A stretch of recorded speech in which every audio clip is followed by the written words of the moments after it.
I think a lot of people think that when you forgive someone, that means you're okay with what they did. Exactly, that's the And misconception. that's not true. That's not true. When you forgive someone, you can be totally not okay with what they did to you or to others, but you decide to move on.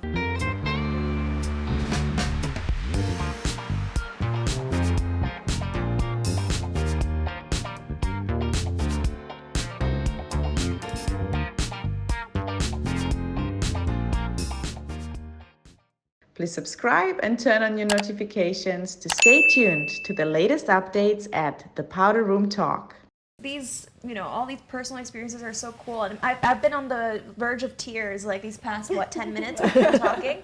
For me, I can relate to both of you. Personally, I'm actually quite a tough person to deal with. I have a little bit of a temper, and if I were a boss, I could definitely be a galak boss. That's probably the RBF, the resting bitch face. Yeah. Not me. Not you. She's the sunshine. Peace, everyone. But the reason why I'm saying this is because I remember thinking for many years, and I still believe this to this day, God purposely made me go through all these obstacles so that I would become a more empathetic and compassionate person. So I would know what it feels like to be on the other side. Because up until the age of 12, I was very social. I was an athlete. So I never really had interpersonal problems. I always thought, the social hierarchy is easy to maintain, everything's good, until I entered the entertainment industry, and then things got really, really rough. Imagine the reason why I think I had a victim mentality for so long is because I experienced what I experienced at such a young age. Again, I'm going to use your daughter as an example. In 4 years' time, she is going to be where I was 14 years ago. And imagine as a 12, 13-year-old, someone who hasn't really found her own identity, having people literally shout at you as you walk in the mall and say, imitate the way you speak. But even though that might be a form of admiration, because sometimes people don't really understand what's appropriate and not appropriate, for me it was like, why are they mocking me? Why are they harassing me? It was really scary. It was not fun. And what was even harder was, my parents didn't really understand what I was going through. They didn't see it as a form of bullying. My mom would be like, "Nggak apa-apa lagi, they love you, imut, lucu." I'm like, if there was one thing I wish I could change is I wish she would have cradled me a little more, because I had to deal with all that myself. And, after bad things just started happening one after the other, and even things that had happened in my life in the last 8 years when I was in the US, there was a point in my life where I thought, okay, maybe God put me in this world on purpose so I could just harbor all the pain in my heart. Maybe this is the kind of life that I deserve, one where I'm constantly in a state of anger, sadness, depression, anxiety, and that's why I made that promise to myself when I moved. A few weeks before coming to Indonesia on the 1st of July of 2019, I was like, I don't care if I don't have friends, I don't need love in my life, I don't need anything, but just let my hard work pay off. And then it was last year during the pandemic when I finally started meeting more and more lovely people. In addition to Viola, there are a few other amazing women I started meeting in my life. I think you know who I'm referring to. That's when I realized, why am I not allowed to have friends? Having friends who actually understand me is amazing. And once I started to adopt a positive mindset, and embrace the good things that were happening to me, that's when I realized, hey, I can be successful, I can be productive while still having friends, while still feeling love, while having meaningful conversations and relationships. And I think it's when I started letting go of the poison in my heart, that's when I was able to forgive what happened to me in the past, and that's when I was finally able to slowly reach my maximum potential and become the best version of myself.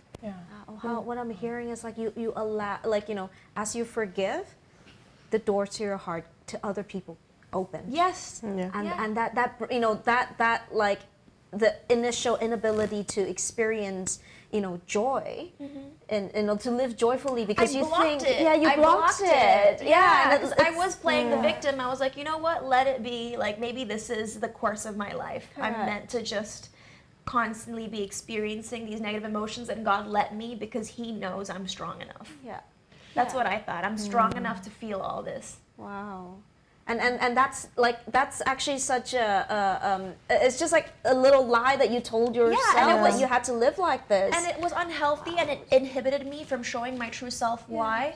Because ever since I was a little girl, since I had to like deal with everything on my own, I always told myself I'm not gonna let the bullies win.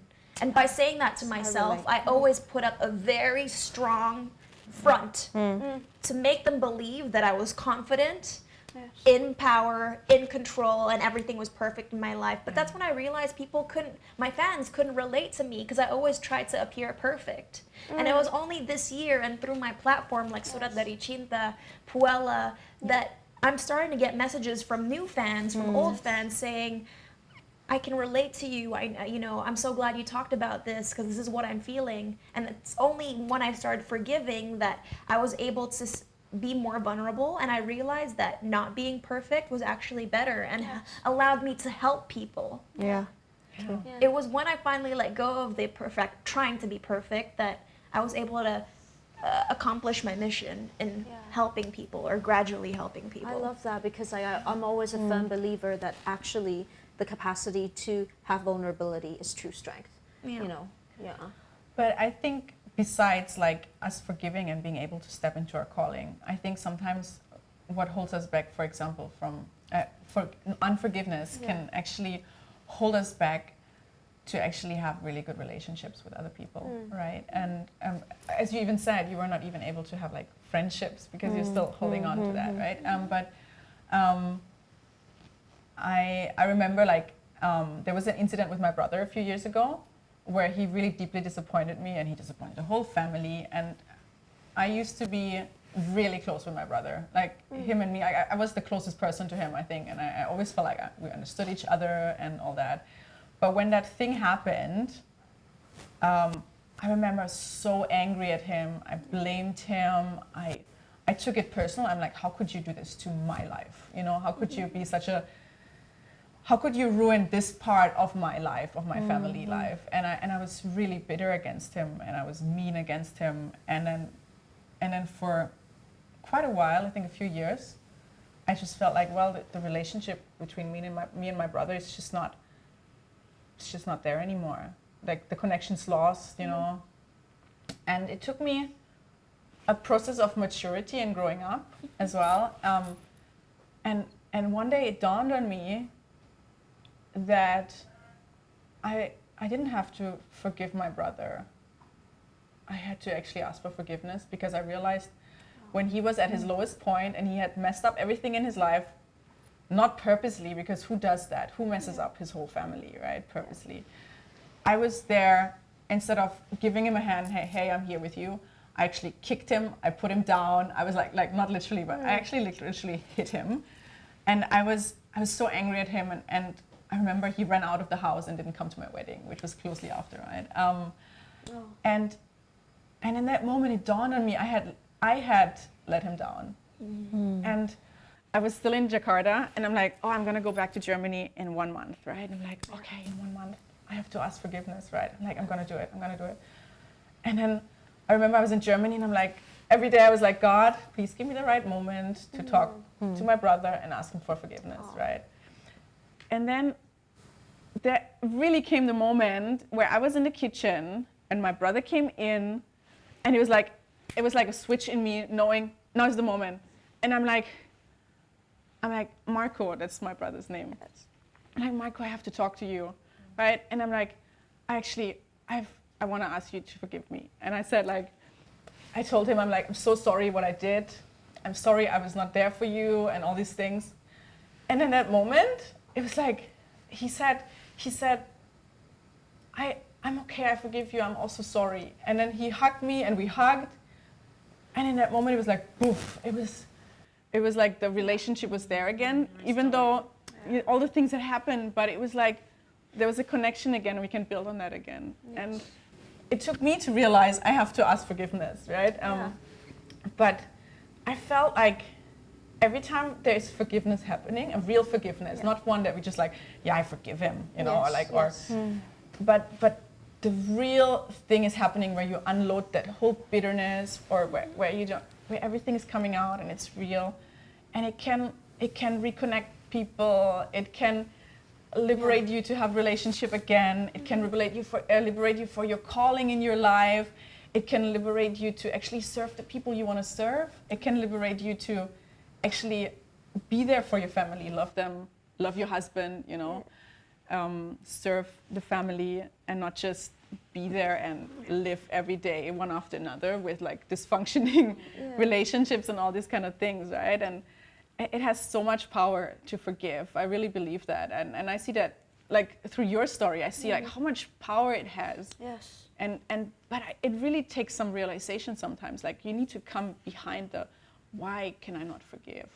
Yeah. Or is it my turn to forgive, right? Or is it my turn to ask for forgiveness? Like, and if we haven't understood the whole thing correctly, or if we're not mature enough, can we actually reach that point, right? I've met a friend of mine who came to me literally and she said, so what, if I forgive him means I have to be friends with him? I said, no.